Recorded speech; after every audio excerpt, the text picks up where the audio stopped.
안녕하십니까. 공인중개사법령 및 중개실무 강사 한병용입니다. 반갑습니다. 공인중개사법령 및 실무 과목은 여러분들이 자격을 취득하는 데 아주 결정적으로 효자 과목이 될 것입니다. 제가 먼저 말씀드립니다. 약속합니다. 이 과목 제 수업을 열심히 들어두시면 제가 90점 이상 맞춰드리겠습니다. 100점도 가능합니다.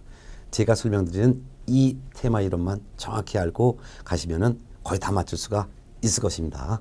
자, 그러면 이 공인중개사법령은 구성이 이렇게 되어 있습니다. 일단 공인중개사 법령이란 파트가 있고, 두 번째는 부동산 거래 신고 등에 관한 법령도 있습니다. 부동산에 대한 거래가 이루어졌을 때 실제 거래한 금액을 신고해야 되는 내용을 규정한 법령이 또 별도로 있고요. 그 다음에 중개실무도 있습니다. 이렇게 세 파트로 구성되어 있는 과목이 공인중개사 법령 및 중개실무인데요. 그렇지만 그 중에서 부동산 거래 신고 등에 관한 법령도 있습니다. 공인중개사 법령은 여러분이 이제 공인중개사 자격을 취득을 하는 방법, 그리고 자격을 취득하여 중개업을 할 때 등록을 해야 되는 내용, 등록을 하게 되면 중개업자로 인정합니다. 근데 중개업자를 개업 공인중개사라고 표현하고 있어요.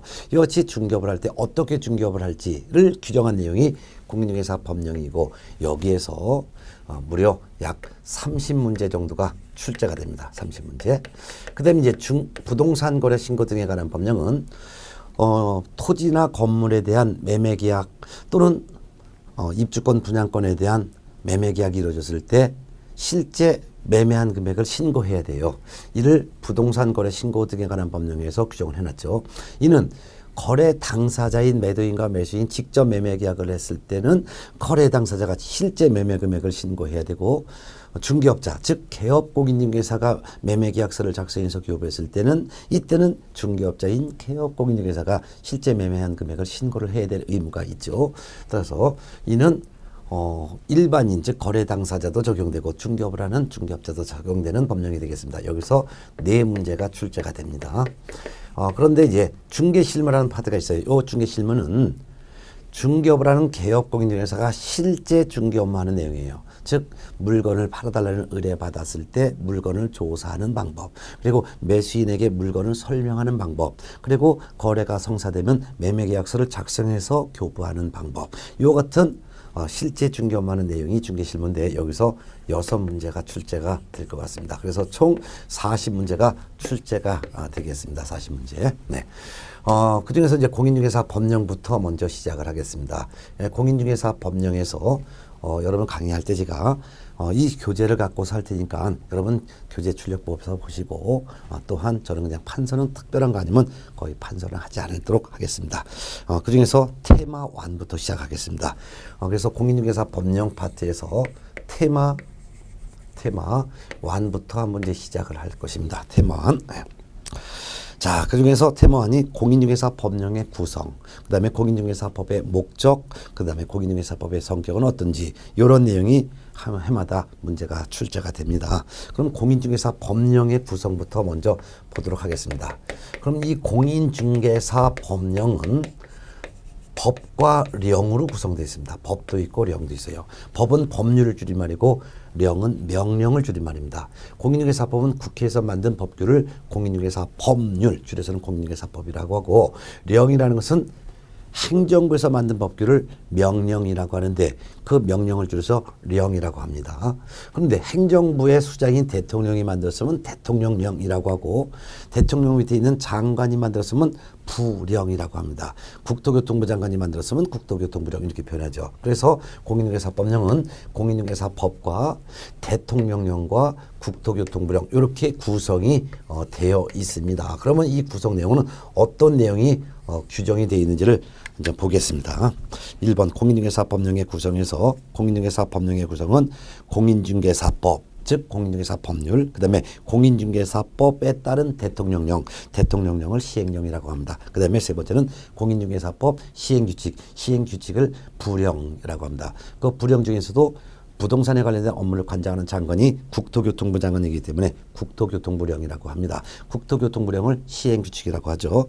그중에서 이제 공인중개사법에 규정된 내용은 여러분이 공인중개사가 되는 방법, 그리고 또한 공인중개사가 된 다음에 부동산 중개업을 하기 위해서는 중개업 등록을 해야 됩니다. 이 중개업 등록을 하게 되면 중개업자로 인정합니다. 이 중개업자를 개업공인중개사라고 합니다. 그럼 이 개업공인중개사가 되었을 때 어떤 업무를 할지를 규정한 내용이 공인중개사법에 규정되어 있고, 특히 개업공인중개사가 중개업을 하면서 어떤 권리도 있지만 어떤 의무를 부담하는지 권리와 의무의 내용을 규정해놨고, 그 밖에도 이 공인중개사법에서는 이렇게 중개업을 하라, 이런 걸 하지 말라 이렇게 규정해놨는데, 이를 위반했을 때는 제재를 가는데 제재로서 행정처분, 벌칙을 규정해놨습니다. 행정처분이라는 것은 등록을 취소하고 또는 업무정지 처분을 한다든가, 등록 취소나 업무정지 처분하는 것을 행정처분이라고 하고, 벌칙이라는 것은 법을 위반한 자에 대해서 징역형 또는 벌금형으로 처벌하거나 또는 과태료를 부과하는 것을 벌칙이라고 합니다. 이런 내용이 법에 규정되어 있습니다. 이건 외우려고 하지 말고 시험에 나오진 않습니다. 근데 시험에 나오는 것은 공인중개사법 대통령령, 즉 시행령에 규정되어 있는 내용이 시험에 나옵니다. 대통령령에서는 좀 더 상세한 내용을 규정해놨는데요.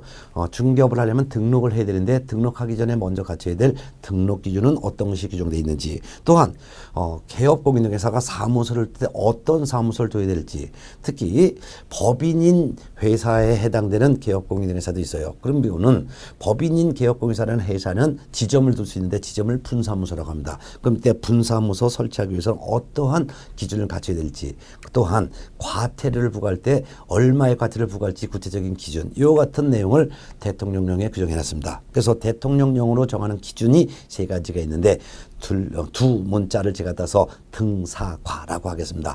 등사과. 등, 중개사무소 등록할 때 먼저 같이 될 등록 기준. 그 다음에 사, 중개사무소를 둘 때 기준. 그 다음에 과, 과태료 기준. 등사과. 대통령령으로 정하고 있습니다. 그 다음에 이제 공인중개사법 시행규칙, 즉 국토교통부령에 규정된 내용은 각종 서식을 규정해놨어요.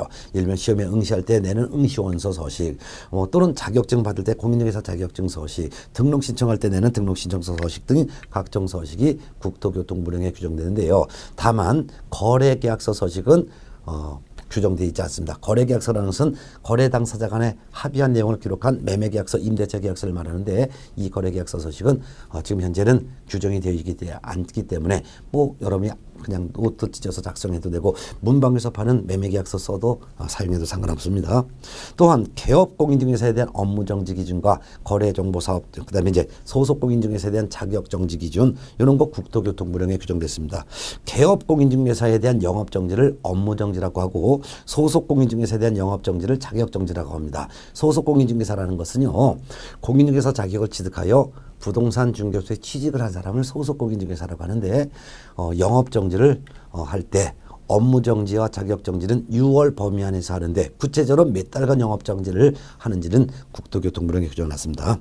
그 다음에 거래정보사업자 지정기준이 있어요. 거래정보사업자란 매물정보를 공개하고 공개되어 있는 매물정보를 검색하여 물건을 광고할 수 있도록 광고하는 컴퓨터망을 설치하는 사업자를 거래정보사업자라고 합니다. 그래서 매물 정보를 공개시키고 공개된 매물 정보를 볼 수 있도록 이렇게 컴퓨터망을 설치한 사업자를 거래정보사업자라고 하는데, 거래정보사업자가 되기 위한 기준은 국토교통부령으로 규정해놨습니다.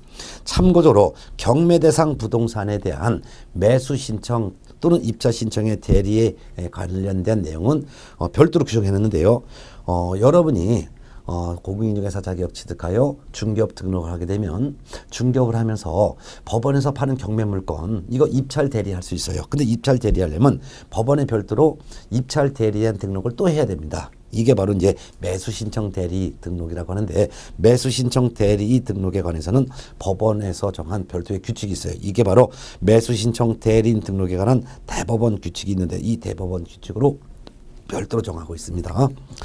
자, 이건 참고로 알아두셔요. 그 다음에 이제 두 번째, 공인중개사법의 목적입니다.